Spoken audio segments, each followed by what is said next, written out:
As the sun rises gracefully, it paints the sky with hues of gold and amber, casting a warm, inviting glow over the endless expanse of the ocean.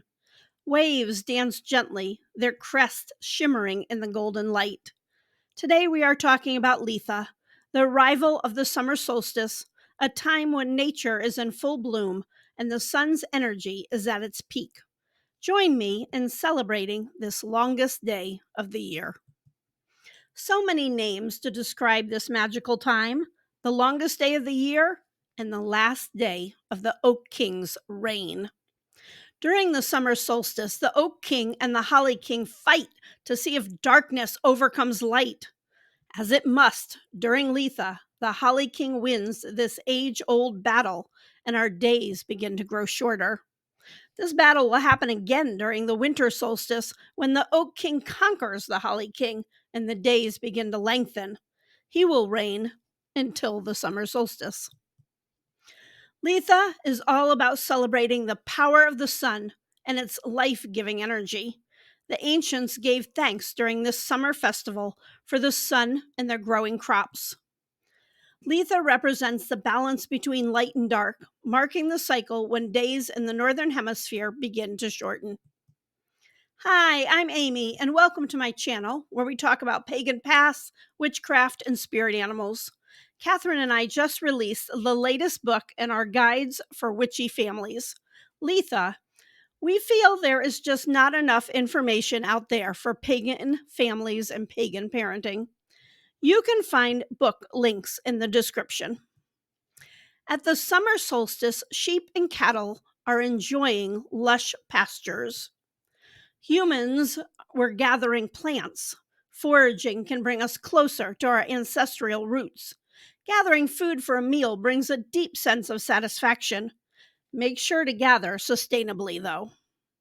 Part of foraging is learning the plants and which can be used for food, medicine, or spells. Just this process of learning is important because it helps us make that natural connection. Gardening is a great way to get in touch with the land and appreciate the movement of the earth. And gardening inside definitely counts. Bonfires are a Celtic tradition and a fine way to honor the sun. Dance and celebrate.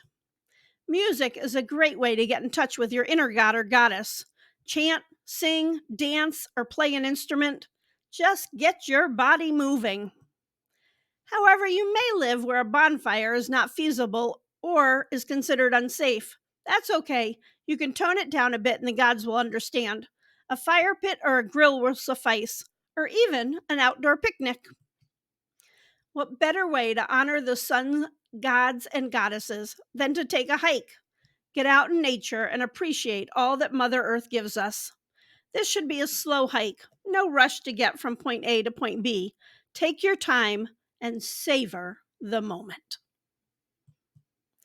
I love hiking, but the summer sun just calls me to the lake. Luckily, I live in an area with lots of lakes and opportunities to kayak. There is a good reason that June sees the most weddings and hand fastings. The sun is in its full glory, the flowers are blooming, and the weather is perfect for gathering outside. My son and daughter-in-law got married at this beautiful overlook in Red River Gorge several years ago. Litha and midsummer are celebrated by many pagan traditions. In Wicca, it is considered a Sabbath, and for many Norse pagans, midsummer is a popular celebration time. A simple sun blessing, I have this one in the Litha book, is a great way to feel the power of the sun. We have many sun gods across pagan traditions that you can honor.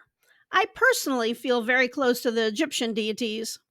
Ra traveled the day and night in his boat, symbolizing the sun's movement from sunrise to sunset. Many gods travel the sky in a chariot, but in ancient Egypt, it was the Nile River that brought forth life. Bastet is the daughter of Ra and Isis and a fertility goddess. She loves music and dancing, so you can bet she is at summer solstice celebrations. You can check out my video on Bastet to learn more about her. The Norse goddess Sol, or Suna, rides in a chariot pulled by white horses. Her warm rays embrace the earth, nourishing life and filling the earth with energy and vitality. Sale is a Baltic sun goddess. She also rides in a chariot or sometimes is seen in a boat. Her feast day is on the summer solstice. The Greek god Helios is the personification of the sun. He drives his golden chariot across the sky. As you can tell, the horse is a common symbol with many sun gods. They represent power, freedom, and trips. Horse has great determination and helps us focus on the goal. They believe that where there is a will, there is a way. There are so many wonderful decorations and crafts to enjoy making for Litha. Another way to immerse ourselves in the natural cycle. Making flower wreaths or crowns is a great family activity. For this one, she is just layering the flowers and tying them together with some florist wire. If you look close, you can see she's added some wire or string from side to side on the top to keep the crown from slipping. But your crown doesn't have to be fancy. Dandelions are great because the long stems are flexible and you can weave them together to make a crown.